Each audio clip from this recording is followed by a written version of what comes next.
It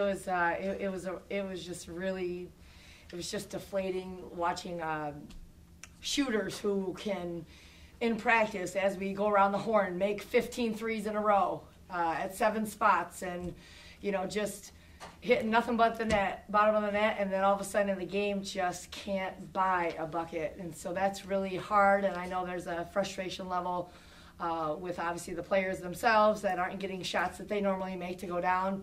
So, it has an effect. It has a real effect on those players and teammates, and sometimes it carries over into onto the defensive side of things, and it did today. So, unfortunately, we weren't able to make outshots. We shot very poorly, and so that's something that moving forward we will be concentrating on and working on daily as the NCAA allows us. Coach, how would you kind of sum up the season as a whole, evaluating the season as a whole, how would you kind of evaluate it? You know what, the season, and I talked to the girls, I said, they were so young, they were thrust into a situation with injuries, and just there was a lot of spots available, and a lot of getting used to each other, and there was one in this week, one out that week, and this girl can only play 20 minutes, and this one's done for the season, and so we just never could be consistent, and we just couldn't get into a rhythm, and that was what was really hard about the season. And I just, obviously the seniors, you need their leadership on the court, and then we were able to play a bunch of, freshmen and sophomores who had moments of greatness, and obviously taking from this year from start to finish, I feel like we grew as a team, we matured as a team. I felt like we got better in a lot of areas, and I really enjoyed watching them play, and I'm certainly excited for what next year holds. Coach, in the game today, it just seemed that every time Detroit got within 3, 4, Valpo just seemed to have an answer. And what was it about their answer that just seemed to just really keep the Titans from coming back?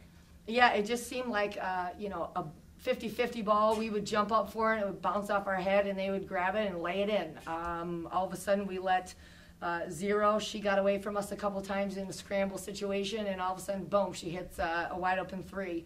So, we just, we had them. We knew what we had to do against them defensively, but certainly we lost a few people, and like I said, they got a couple of offensive rebounds, but it just, we came down, and I don't think we were very confident with the ball, and we just kind of got stagnant a little bit, and we tried to go inside, and we pitched it out, and then all of a sudden, one and done. That's just it. So, we couldn't buy a bucket, and we were just running back on defense, and it was not fun to watch.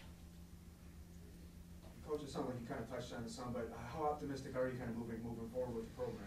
Yeah, I think you saw, like, Raina came on strong today. She showed what she's able to do out on the court, and Taylor's.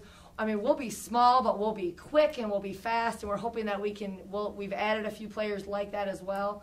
So I think that we'll be more of a pressing team next year, getting up and down full court, really trying to get up and down and try to create some offense with our defense. So you just have people in spots that are. She's a shooter and she's a driver, and we got to make sure that the drivers are working on their shooting and the shooters are working on their drive, so they become more well-rounded and not so specific in what they do, and that they just get better. So we have a bunch of well-rounded kids on our team, and we're able to play the ones that we want as much as we want. Coach, today really showed a lot of emotion, really there at the end.